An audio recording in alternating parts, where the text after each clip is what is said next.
on est évidemment là à nouveau pour une manifestation pour un cessez-le-feu immédiat. Cessez-le-feu immédiat à Gaza, puisque vous le savez, on est aussi dans une période terrible. Et à l'horreur, de l'horreur s'ajoute maintenant à l'horreur, puisqu'on a l'offensive sur Rafah qui s'intensifie.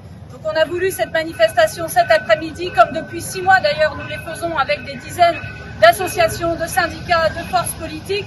Nous appelons aussi à une grande manifestation samedi prochain, le 18 mai, mais nous avons voulu faire celle-ci en urgence, puisque vous le savez, d'abord, au génocide s'ajoutent maintenant des centaines de milliers de personnes qui sont déplacées, expulsées dans des camps de réfugiés, privées de moyens de subsistance essentiels. Vous savez que l'aide humanitaire est totalement stoppée, qu'elle n'arrive pas, et évidemment que le point de Rafah est bloqué. Ça veut dire aussi que tous ces Gazaouis sont prisonniers, alors même que certains d'ailleurs sont encore à Rafah et en train d'être bombardés. Donc je rappelle aussi ce que nous demandons, ce que nous exigeons depuis des mois avec toute une partie d'associations, de syndicats et de forces politiques. 1. Stop à l'accord entre l'Union européenne et l'État d'Israël, puisque cet accord est conditionné aux droits humains.